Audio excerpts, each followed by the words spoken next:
Selamat pagi. Eh, untuk mata kuliah ini ya, akan saya berikan pembahasan tentang bagaimana menulis pada jurnal maupun proceeding. Karena di akhir kuliah nanti kalian harus bisa submit, ya, harus bisa submit ke jurnal maupun ke proceeding. Ya. Nah, kalian bisa pilih salah satu. Nah, untuk itu akan saya berikan dulu eh, pengertian apa itu karya ilmiah, ya, dan bagaimana menulis pada karya ilmiah tersebut. Nah,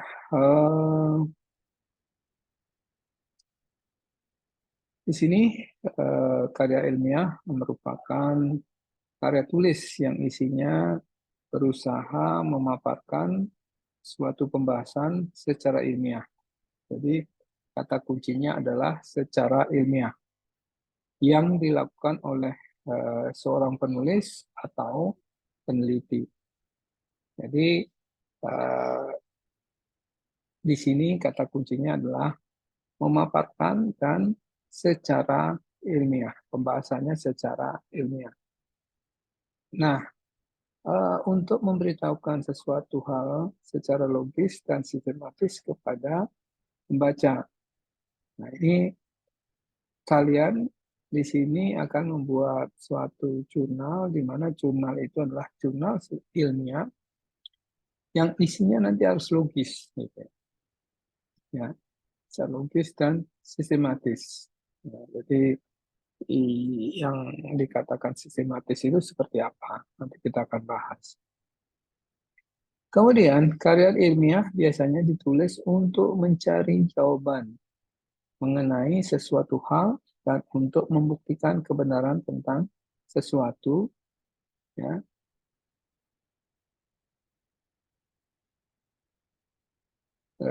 dalam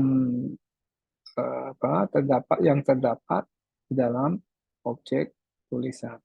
Jadi karya ilmiah itu ditulis untuk mencari jawaban, ya, mencari jawaban mengenai suatu hal untuk membuktikan kebenaran, ya, yang terdapat dalam objek tulisan. Kemudian karangan ilmiah yang dinamanya karangan ilmiah adalah karya tulis yang memaparkan pendapat, gagasan, tanggapan, atau hasil penelitian yang berhubungan dengan kegiatan keilmuan.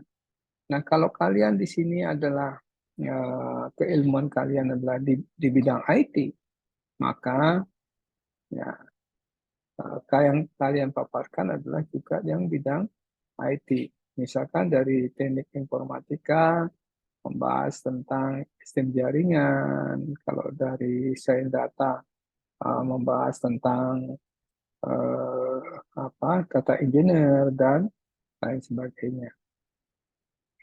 Ah, yang dikatakan karangan ilmiah itu antaranya adalah eh, makalah, skripsi, tesis, disertasi, dan laporan penelitian. Nah, itu yang disebut dengan karangan ilmiah. Menurut beberapa ahli, gitu ya, eh, mengklasifikasi ada yang mengklasifikasikan karangan menurut bobot isinya. Ada ini dibagi tiga jenis, yaitu karangan ilmiah, kemudian karangan semi ilmiah atau ilmiah populer, dan karangan non ilmiah. Jadi karangan ilmiah sudah kalian tahu, saya jelaskan tadi bahwa karangan ilmiah itu adalah eh, seperti tesis, skripsi, ya, dan laporan penelitian. Nah, kalangan semi ilmiah atau ilmiah populer, nah itu eh, eh, bisa berupa tulisan-tulisan di koran, ya, yang mengenai teknologi, gitu ya. Nah, itu adalah semi semi ilmiah. Kalau non ilmiah itu adalah seperti novel dan lain sebagainya. Nah, ini tadi karangan ilmiah sudah yang tergolong semi ilmiah antara artikel yang saya katakan tadi, editorial, opini, feature, ya, reportase, itu sudah termasuk karangan eh, ilmiah. Sedangkan yang non ilmiah, ya semacam, ya, dongeng, hikayat, cerpen, dan lain sebagainya. Kemudian apa yang mendasari, prinsip apa yang mendasari penulisan sebuah karya ilmiah? Nah, ini perlu kalian tahu, ya. Nah, prinsip pertama adalah objektif. Artinya, setiap pernyataan ilmiah dalam karya ilmiah harus didasarkan kepada data dan fakta. Nah, di sini adalah kata kuncinya adalah data dan fakta. Nah, ini data dan fakta. Nah, jadi harus objektif, ya, harus objektif, ya. Artinya bahwa pernyataan ilmiah ini didasarkan pada data dan fakta. Nah, kalau data berarti apa? Ya, data ini eh, sesuatu yang akan diolah. Ya. Data ini berdasarkan data, jadi harus objektif berdasarkan data. Fakta ini apa? Fakta ini data yang setelah diolah menjadi informasi, menjadi inilah faktanya, gitu. Kemudian prosedur atau penyimpanan uh, melalui penalaran induktif dan deduktif. Jadi uh, apa uh, prosedur atau penyimpulan penemuannya ya melalui penalaran induktif dan deduktif. Rasional dalam pembahasan data, tidak mengada-ada, gitu ya. Tidak mengada-ada. Kemudian eh, kita lihat ciri-ciri karya ilmiah. Logis, artinya segala keterangan yang disajikan dapat diterima oleh akal sehat. Nah, kalau sistematis, artinya segala dikemukakan disusun berurutan, ya, yang memperlihatkan adanya berkesinambungan. Contoh, ada pendahuluan, kemudian eh, apa, eh, eh, materi, kemudian eh, hasil pembahasan, kemudian kesimpulan, gitu ya. Jadi harus sistematis. Kemudian objektif. Nah, artinya bahwa segala keterangan yang dikemukakan merupakan apa adanya. Ya. Jadi tidak boleh dibuat-buat. Lengkap. Artinya segi-segi masalah yang diungkapkan dikupas selengkap-lengkapnya. Nah, lugas artinya bahwa pembicaraan langsung kepada hal-hal yang pokok. Nah, biasanya kalau kita membuat suatu tulisan, itu muter-muter dulu. Nah, muter-muter dulu. Di pendahuluan, contohnya misalkan eh, eh, tentang eh, eh, tanaman, mengklasifikasi tanaman anggrek misalkan. Nah, jadi eh, dikatakan lugas itu, kenapa sih perlu tanaman ini tanaman anggrek ini dipantau, dideteksi, gitu ya. Jangan muter-muter. Nah, tanaman teknologi informasi saat ini berkembang begitu pesat, bertumbuh dan lain sebagainya. Nah, artinya jangan apa di diputar-putar gitu ya. Nah, langsung ke hal pokok. Jadi, tanaman anggrek adalah tanaman hias yang mana tanaman ini misalkan perlu pemantauan karena bla bla bla. Gitu. Ya. Sehingga tidak perlu diputar gitu ya, harus ini demikian juga pada saat teori. Teori itu dibuat itu jangan terlalu banyak teori. Apa yang menjadi kata kunci itu yang harus dibuat di teorinya. Kemudian seksama, artinya bahwa berusaha menghindarkan diri dari segala kesalahan betapapun kecilnya. Ya. Nah, kesalahan ini bukan artinya kesalahan dalam eh, membuat suatu akurasi, bukan. Ya, jadi menghindari kesalahan ini, misalkan memanipulasi data, gitu ya. Nah, jadi eh, memang misalkan didapatkan suatu akurasi yang kurang bagus gitu ya, tidak masalah sih sebenarnya, gitu. Tidak masalah. Gitu. Nah, artinya di sini menghindarkan sesuatu dari segala kesalahan. Nah, kemudian jelas, artinya keterangan dikemukakan dapat mengungkapkan maksud secara jernih. Kemudian kebenaran dapat diuji ya secara empiris, terbuka, yakni konsep atau pandangan ilmu dapat berubah seandainya muncul pendapat baru. Berlaku umum, jadi yaitu semua simpulan-simpulannya berlaku bagi semua populasi karena dengan demikian karena yang membuka, yang membaca ini bukan hanya orang-orang uh, IT gitu ya, bukan orang sosial, tapi secara umum. Penyajiannya menggunakan bahasa ilmiah dan bahasa tulis yang lazim. Ya, ya artinya uh, nanti penggunaan kata yang tidak lazim, misalkan karena ini ilmiah, kata kita, kami, yang gitu-gitu ya, bahasa-bahasa zaman sekarang itu eh, yang dibuat-buat itu yang tidak lazim itu ya tidak boleh digunakan. Tuntas, artinya segala masalah dikupas secara mendalam dan selengkap-lengkapnya. Kemudian pada dasarnya ya metode ilmiah menggunakan dua pendekatan. Ya. Pendekatan rasional yaitu berupaya merumuskan kebenaran berdasarkan kajian data yang diperoleh dari berbagai rujukan atau literatur. Nah, kalau pendekatan empiris berupaya merumuskan kebenaran berdasarkan fakta yang diperoleh dari lapangan dan hasil percobaan. Gitu. Ya.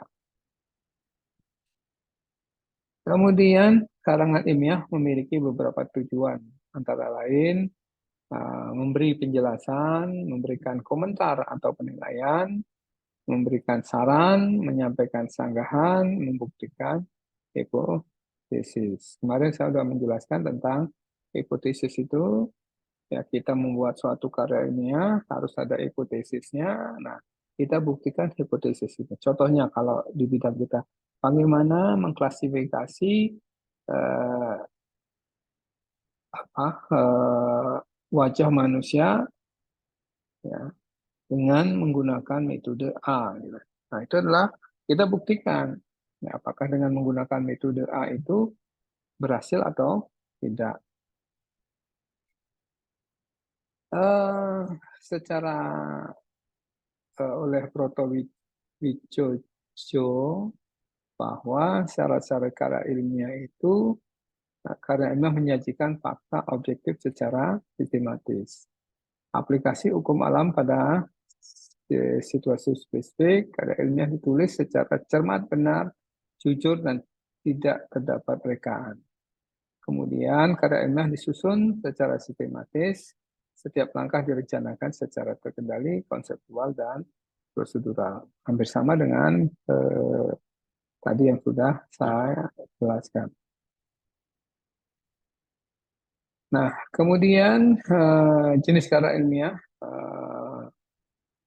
apa karya ilmiah pendidikan seperti paper atau karya tulis ya adalah karya ilmiah berisi ringkasan atau resume dari suatu mata kuliah tertentu atau ringkasan dari suatu ceramah yang diberikan oleh dosen kepada mahasiswa. Itu namanya karya tulis. Praskripsi. Nah, ini kemudian yang kalian lakukan nanti adalah skripsi, menulis hanya pada mengacu pada apa namanya teori-teori apa menggunakan teori yang dalam bentuk kerangka pemikiran sama menjawab permasalahan atau menguji hipotesis. Ya, jadi ya sudah saya jelaskan tadi kita hanya menguji hipotesis bagaimana apakah dengan menggunakan metode A bisa menyelesaikan proses klasifikasi misalnya. Nah, kalau tesis menulis mengacu pada teori-teori yang telah ada tersebut, mengembangkan sendiri dalam bentuk kerangka pemikiran menjawab permasalahan penelitian atau menguji hipotesisnya. Jadi lebih tinggi ya, tesis dibandingkan dengan skripsi. Demikian untuk disertasi. Uh, Kalau disertasi, kerangka pemikiran tersebut diformulasikan sendiri oleh penulisnya. Jadi ini adalah disertasi. Kalau beda dengan uh, apa tesis, disertasi dan skripsi. Nah,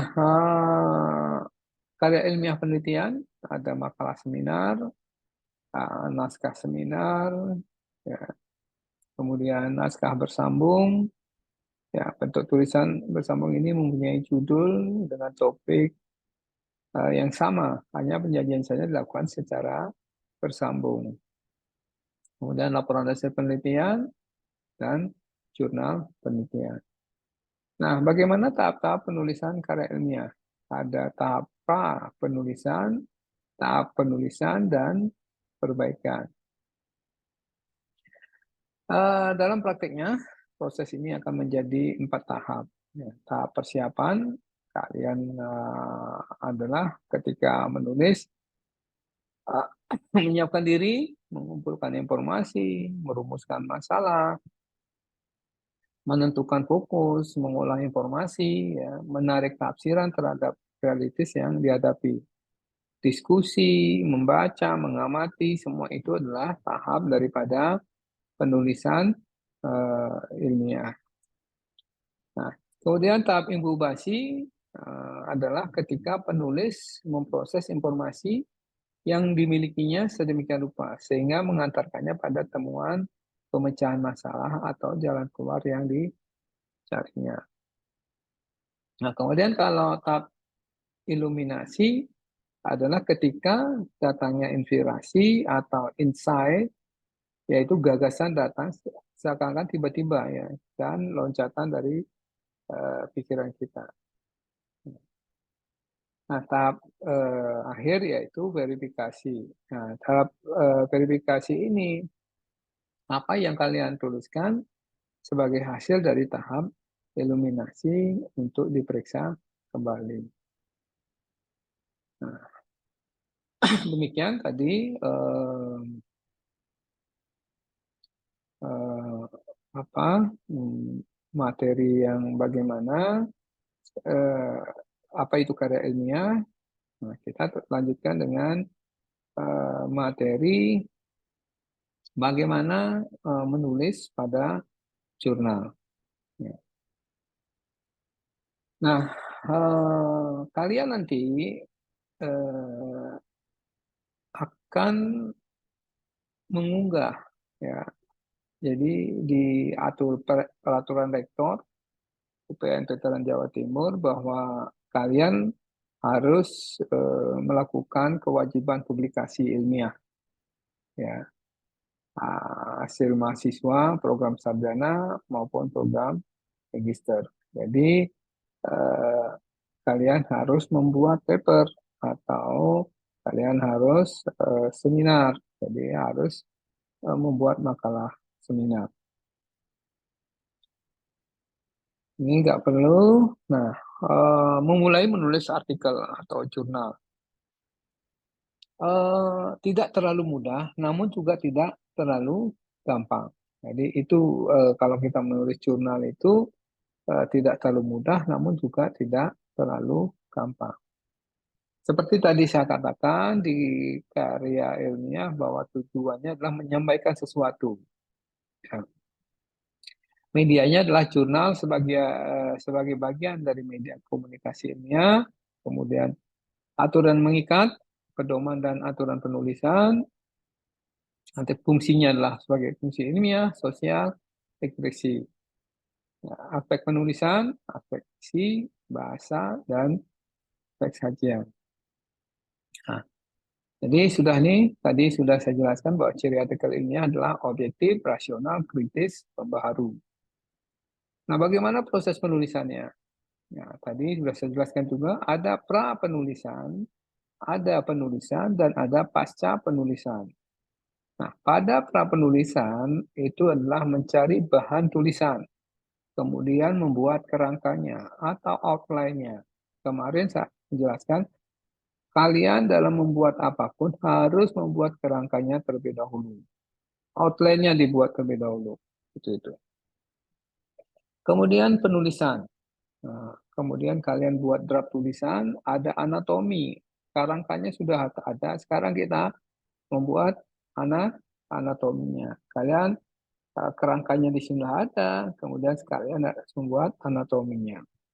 Nah, pasca penulisan, melakukan penyuntingan dan publikasi. Kita awali dengan pra penulisan. Nah, pencarian dan pengembangan gagasan. Eh, jadi kalian mencari gagasan, itu nanti bobot permasalahannya, urgensinya, orisinilitasnya, kemutahirannya. Ya. Nah, itu yang harus diperhatikan. Nah, bobot permasalahan itu seberapa di dalam membuat skripsi misalkan ya, di dalam membuat makalah. Ya. Jadi urgensinya itu seberapa penting daripada penulisan makalah tersebut. Kemudian orisinalitasnya. Nah, bagaimana menentukan originalitas? Ya, kalian bisa mencari beberapa literatur terdahulu, sehingga kalian bisa membuat originalitas dan kemutahiran. Ya, jadi seberapa mutakhir sih paper yang kita buat? Karena ini akan sangat penting gitu. Kemudian pemahaman metode. Nah, ini metode ya. Nah, jadi penelitian kualitatif, apakah penelitian itu kualitatif atau penelitian kuantitatif. Ya. Nah, pencarian referensi atau data, ya. Perencanaan naskah. Nah, pada saat penulisan, nah ini tugas kalian nanti adalah mencari, kalian membuat paper, ya, membuat paper, cari dulu eh, jurnal yang akan dituju. Ya, cari dulu jurnal yang akan dituju karena akan disesuaikan dengan penulisannya. Nah, di sini gaya bahasa selingkung itu tergantung daripada paper, jurnal yang kalian tuju.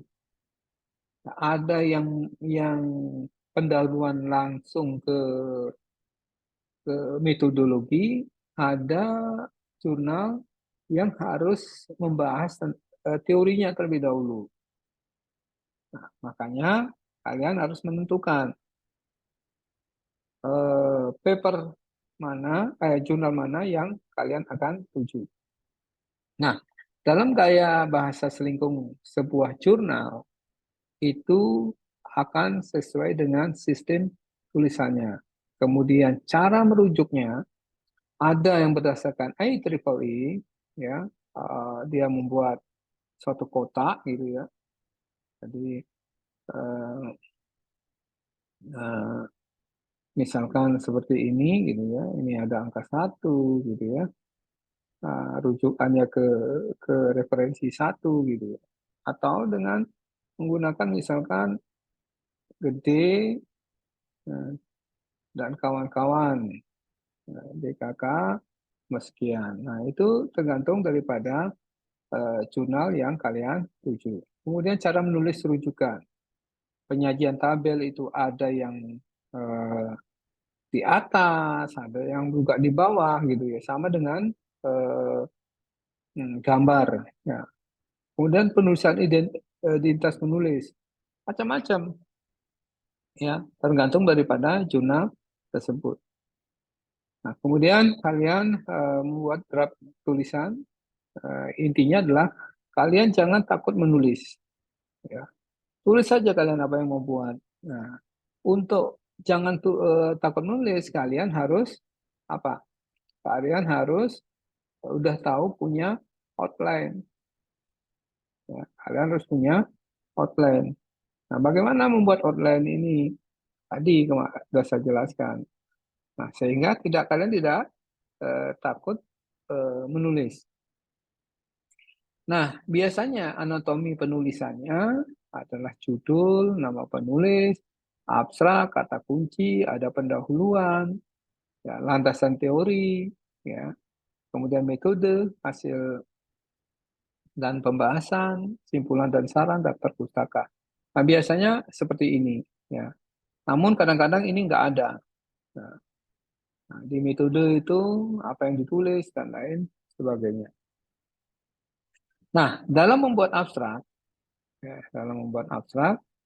harus ringkas dan padat.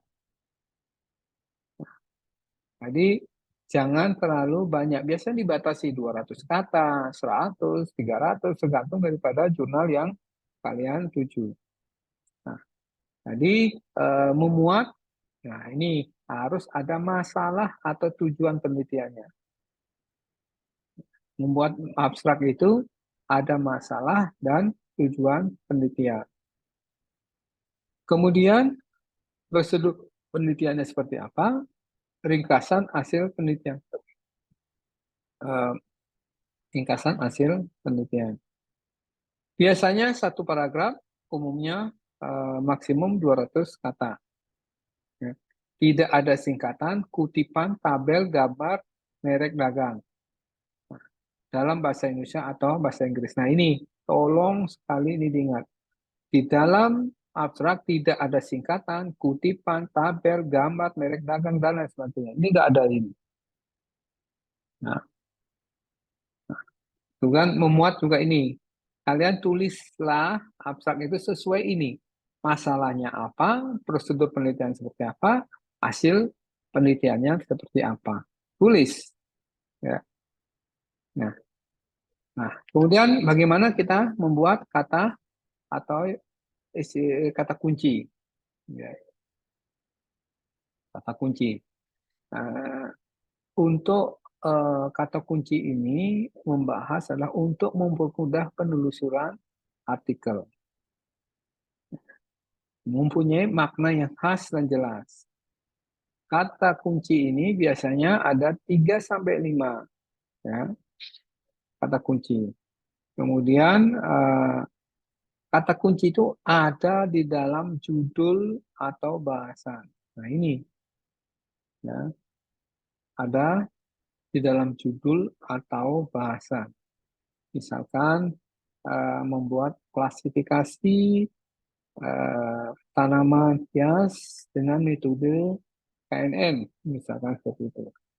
Nah, berarti kata kuncinya apa? Ada klasifikasi, cari dalam judul atau kata kunci itu. Ini perlu diingat. Ya. sebaiknya mengacu pada thesaurus atau kumpulan istilah dalam bidang tertentu. Kemudian kalau pendahuluan isinya itu apa? Nah, uraikan latar belakang atau rasional penelitian, uraian permasalahan yang akan diteliti, nah, kemudian status ilmiah disertai sumber acuan. Nah, pernyataan umum tidak perlu sumber acuan, ya. Nah, jadi bagaimana membuat acuan ini nanti akan saya jelaskan satu persatu. Kemudian wawasan rencana pemecahan masalah, rumusan tinjauan penelitian. Nah, di dalam pendahuluan ini biasanya 3 sampai 4 paragraf. Ya. Yang isinya adalah ini semua. Ya. Latar belakang, uraian masalahnya, status ilmiahnya, ya, ya. Bagaimana rumusan tujuan penelitian, ya. Wawasan, dan lain sebagainya. Nah, landasan teori, nah ini berisi teori maupun konsep utama yang digunakan dalam penelitian. Studi terdahulu yang relevan. Nah, ini sangat perlu. Makanya saya sering katakan kalian harus mencari minimal ya 10 paper sebagai uh, apa dasar untuk uh, membuat tadi ada keterbaruannya, kemudian apa tadi ya jadi studi terdahulu ini sangat diperlukan. Kemudian adopsi dan modifikasi model penelitiannya. Boleh kalian memodifikasi daripada model penelitian yang sudah dilakukan oleh peneliti yang terdahulu. Nah, kemudian metodologi. Nah, secara ringkas, ya, data dan sumber data harus ada data dan sumber data. Jenis penelitiannya seperti apa, spesifikasi modelnya, bagaimana data dianalisis, ya, kemudian modifikasi metode, ya, itu yang akan dibahas di metodologi. Kalau di hasil, ya, kemudian penyajiannya bersistem, diperjelas dengan ilustrasi, tabel dan gambar sederhana, data ilustrasi harus ditampilkan dalam uraian dengan memperhatikan masalah. Nah, di hasil pembahasan ini menjawab masalah penelitian, kemudian menafsirkan hasil-hasil penelitian, ya, mengemukakan pendapat dan argumentasi, menghubungkan hasil penelitian, dan menjelaskan arti temuan. Nah, kalau di kesimpulan dan saran, ini bukan kopas dari pembahasan. Sekali lagi, ya, ini bukan kopas dari pembahasan, namun pernyataan pendek atau generalisasi dari temuan. Nah, kemudian menjawab atas pertanyaan penelitian, deskriptif bukan numerik. Deskriptif ya, bukan numerik. Nah, kemudian memuat implikasi temuan penelitian yang bersifat praktis. Nah, kemudian daftar pustaka harus lengkap sesuai rujukan dalam teks, ya, tulisan pengajuan atau ada jurnal yang bersangkutan. Kemudian pasca penulisan pasti ada revisi. Nah, biasanya revisi abstrak, isi, bacaan, tabel, dan lain sebagainya. Nah, jadi seperti itu. Nah, jadi tugas kalian di sini adalah